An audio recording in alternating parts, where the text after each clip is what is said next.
Michael Harrison stood at the glass window of his downtown office, watching the city below like a king surveying his empire. He had built everything from nothing, turned pennies into millions, and made sure his daughter Emily had every advantage he never had: private schools, designer clothes, a future paved in gold. But today, something was about to crack the perfect world he had constructed.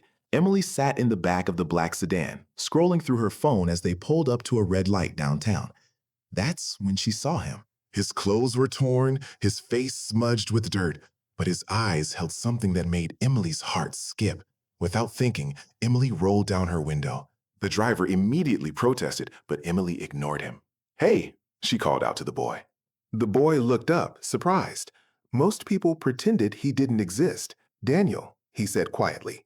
"I'm Emily." Daniel nodded slowly, as if afraid the question was a cruel joke. Emily reached into her backpack and pulled out her lunch, still wrapped in its expensive packaging from the school cafeteria. She handed it through the window along with a $20 bill from her purse. "Here." Daniel's hands trembled as he accepted the food. "Thank you," he whispered, and for the first time in weeks, tears filled his eyes. The light turned green, and the car pulled away, but something had shifted inside Emily. That evening at dinner, Emily sat across from her father at their massive dining table, pushing her gourmet meal around her plate. "Dad, I saw something today that I can't stop thinking about." There was a homeless boy, probably my age, sitting on the street downtown. Michael barely looked up from his tablet. "Emily, the world is full of people who made bad choices. That boy's situation is probably the result of poor decisions or bad parenting." Emily felt her cheeks flush with anger. "That's not fair, Dad. You don't even know him. What if he doesn't have parents?" Michael leaned back in his chair, his expression hardening. "I built my fortune by being realistic, not sentimental." Emily stood up so fast her chair scraped against the marble floor. The words hung in the air like broken glass. Michael's face went red. "Go to your room, Emily." Emily ran upstairs, tears streaming down her face, but she couldn't shake the image of Daniel's grateful eyes. The next morning, Emily filled her backpack with food from the kitchen and convinced her driver to take her downtown. When they arrived at the same corner, Daniel was there again, shivering in the early morning cold. Emily jumped out and ran to him. "Daniel, I brought you some things." Daniel stared at the pile of items like he was seeing a miracle. "Why are you doing this?"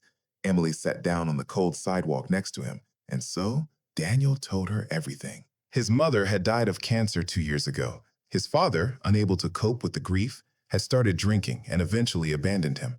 Daniel had been in foster care, but aged out at 16 with nowhere to go. He had tried to find work, but without an address or documents, nobody would hire him. He wasn't lazy.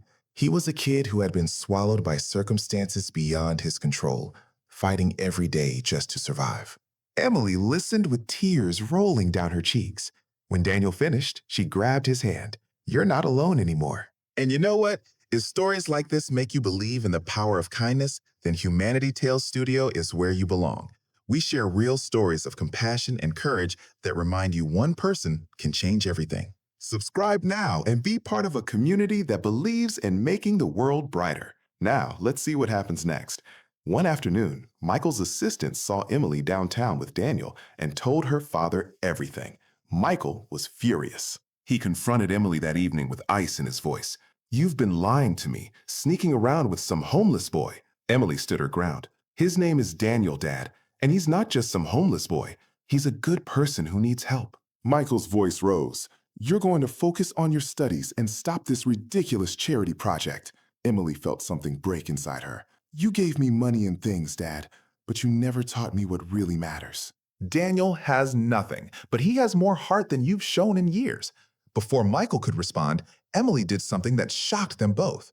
She pulled out her phone and showed him a video she had recorded of Daniel telling his story, talking about his dreams of finishing school and becoming a teacher someday, about how one act of kindness from a stranger gave him hope to keep going. Michael watched silently, and for the first time, he saw Daniel not as a statistic or a failure, but as a real person with real pain and real dreams. The next day, Michael did something Emily never expected. He told his driver to take him downtown to the corner where Daniel stayed. Emily had no idea her father was going there. Michael stepped out of his car in his expensive suit and walked up to Daniel, who looked terrified. "Sir, I wasn't doing anything wrong," Daniel said quickly. Michael held up his hand. "I know, I'm Emily's father." Daniel looked confused. Michael continued, his voice softer than it had been in years. "I grew up poor, Daniel. Poorer than you can imagine. I slept in shelters, ate from garbage cans, and I was angry at the world. I built my fortune because I was determined to never be helpless again. But somewhere along the way, I forgot what it felt like to have nothing."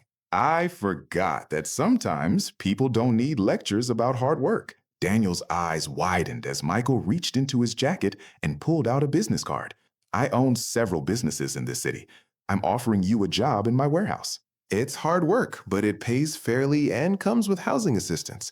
I'll also help you get your documents sorted and enroll you in night school if that's what you want." Daniel could barely speak. Michael's voice cracked slightly. "Promise me that when you make it, when you're successful and comfortable, you'll remember this moment. You'll remember what it felt like to have nothing, and you'll help someone else the way my daughter helped you." "Because that's what she taught me." Daniel broke down crying and nodded through his tears. "I promise." Michael helped Daniel to his feet and led him to the car. When they arrived at the Harrison mansion, Emily was standing at the door, having been called home by her father. When she saw Daniel getting out of her father's car, clean clothes and a bag that Michael had stopped to buy, she couldn't believe her eyes. Michael walked up to his daughter with tears in his eyes. "You were right, Emily. You were right about everything. I let success make me cold. I let money make me forget where I came from and what really matters. Daniel isn't a problem to be solved or avoided." Emily threw her arms around her father, and for the first time in years, they both cried together. Michael had learned that true wealth isn't measured in dollars, but in the lives you touch and the kindness you show. Daniel moved into the small apartment that Michael provided and started working at the warehouse. He was punctual, hardworking, and grateful for every opportunity. Within 6 months, he had saved enough money to enroll in community college. He visited the Harrison family every Sunday for dinner, and Michael became like a father to him.